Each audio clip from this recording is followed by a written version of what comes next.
All right, I'm going to show everybody what the Revolution sucker rig is all about. It's our new rig for this year that we've been using. It's been working well. It's a dual lead sucker rig with a nose clip, Revolution blade, of course. I'll just start out from this end. We have a 150-pound Roscoe swivel, 130-pound 49 strand all the way around. That means the main lead, which is 20 inches to keep your weights away from your sucker, and the long lead, which is 7 inches, that's also 130 pound, and the short lead, which is 4 inches, is also 130 pound. We equipped it with two very strong VMC O'Shaughnessy 5/0 hooks, and this is a Leaders and Lures nose clip, which is a very nice nose clip. Keeps everything in line and pulls the sucker very well, and seems to be letting off very well too. And all three leads, so the main lead, the short lead, and long lead, are all attached to a 200-pound welded ring. Okay,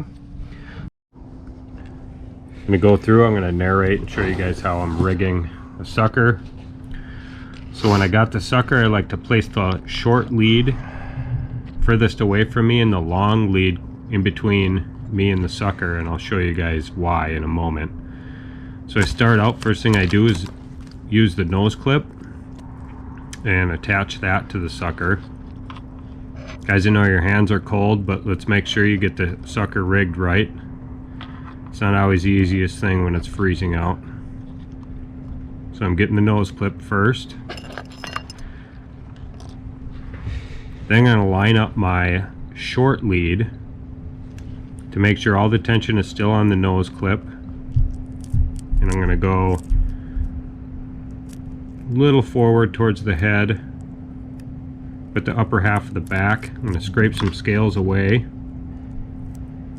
And I'm just going to barely pierce the skin of the sucker with one of the treble hooks.